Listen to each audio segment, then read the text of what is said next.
Hi friends, ஒரு குட்டி vlog பார்க்கலாமா? நைட்டு தூக்கம் வரலேன்னு நானும் என் ஹஸ்பண்டும் பேசிகிட்டு இருந்தோம்.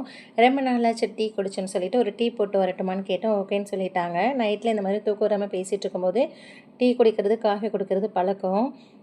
சில டைம் வந்துட்டு என் ஹஸ்பண்டுமே போடுவாங்க, நானுமே போடுவேன். அதுக்கப்புறம் வந்துட்டு ஒரு பக்கம் தயிருக்காக பால் காய்ச்சி வச்சுருந்தேன்.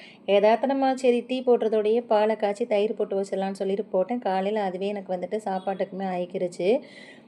இந்த வந்து இந்த சுக்குமல்லி பொடி வந்துட்டு நான் ஷார்ட்ஸ் வீடியோவில் கொடுத்துருக்கேன். இதில் வந்துட்டு பட்டை, கிராம்பு, ஏலக்காய், மல்லி, சுக்கு இதெல்லாம் சேர்த்துருக்கிறதுனால ரொம்ப சூப்பராக இருக்கும். இதில் ஒரு 2 ஸ்பூன் போட்டுட்டு, ஒரு டீஸ்பூன் வந்துட்டு தேயிலை போட்டு டீ போட்டுட்டு, அதுக்கப்புறம் சீனிக்கு பதிலாக வெல்லம் போட்டுக்கலாம். ரொம்ப சூப்பராக இருக்கும் இந்த டீ. உங்கள் கெஸ்ட்டுக்கு யாருக்காவது நீங்கள் போட்டு கொடுத்தீங்கன்னா கேட்டு வாங்கிட்டு போவாங்க. இந்த டீ எப்படி போட்டீங்க அப்படின்னு சொல்லிட்டு. உங்களுக்கு பாராட்டுமே கிடைக்கும். கண்டிப்பாக ட்ரை பண்ணி பாருங்கள். அதுக்கப்புறம் காலையில் வந்துட்டு தோசைக்காக தக்காளி சட்னி வந்துட்டு ரெடி பண்ணிகிட்ருக்கேன். ஒரு பக்கம் இதையுமே எல்லாத்தையுமே வதக்கிட்டு ஒரு பக்கம் ஆற வச்சிட்டேன். தயிர் சாதம் தாளிக்கிறதுக்காக இந்த பக்கம் வந்துட்டு கத்திரிக்காய் பொரிக்கிறேன்.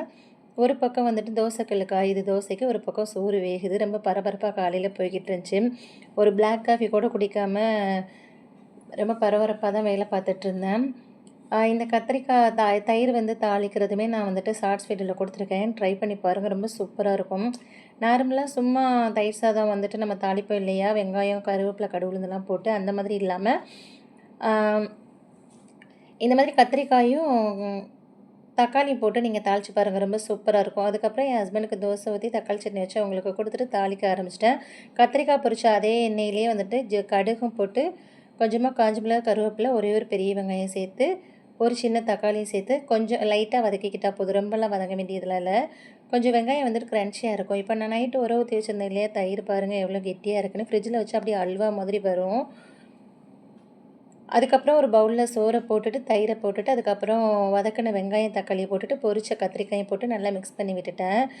கத்திரிக்காய் பொரிக்கையில் வெங்காயம், தக்காளிலாம் வதக்கும்போது நம்ம வந்துட்டு உப்பு சேர்ப்போம். அதனால் பார்த்து சேர்த்துக்கிறங்க. ஏன்னா சோறுலேயுமே உப்பு இருக்கும். பார்த்து சேர்த்துக்கோங்க, கூடிற போது. அதுக்கப்புறம் வந்துட்டு எல்லாத்தையுமே மிக்ஸ் பண்ணி விட்டு என் ஹஸ்பண்டுக்கு பாக்ஸில் எடுத்து வைக்க ஆரம்பிச்சிட்டேன். இதுக்கு வந்துட்டு உருளைக்கிழங்கு பொரிச்சா செம்ம சூப்பராக இருக்கும் காம்பினேஷன். நான் வந்துட்டு உருளைக்கிழங்கு பொரிக்கிறேன் அப்படின்னு, இல்லை ரொம்ப டைம் ஆயிடுச்சு இருக்கிறத கூட நான் கடையில் ஏதாவது வாங்கி அட்ஜஸ்ட் பண்ணிக்கிறேன் அப்படின்னு சொன்னாங்க. என்னோட திருப்திக்காக சும்மா ஊறுகாய் மட்டும் கொஞ்சோன்னு வச்சு விட்டேன். இதுக்கு எந்த சைடிஷுமே தேவையில்லை. அதில் உள்ள கத்திரிக்காய், இந்த ஊறுகாயே போதும். ரொம்ப நல்லாயிருக்கும். நான் இதோட ஃபுல் ரெசிபியுமே வந்துட்டு நான் ஷார்ட்ஸ் வீடியோவில் கொடுத்துருக்கேன். கண்டிப்பாக நீங்கள் ட்ரை பண்ணி பாருங்கள். தயிருக்கு நீங்கள் இனிமேல் இந்த மாதிரி தான் செஞ்சு சாப்பிடுவீங்க. ரொம்ப சூப்பராக இருக்கும். கிட்ஸுக்குமே கொடுத்தா நல்லா விரும்பி சாப்பிடுவாங்க. வேணான்னு சொல்ல மாட்டாங்க. தேங்க்ஸ் ஃபார் வாட்சிங்.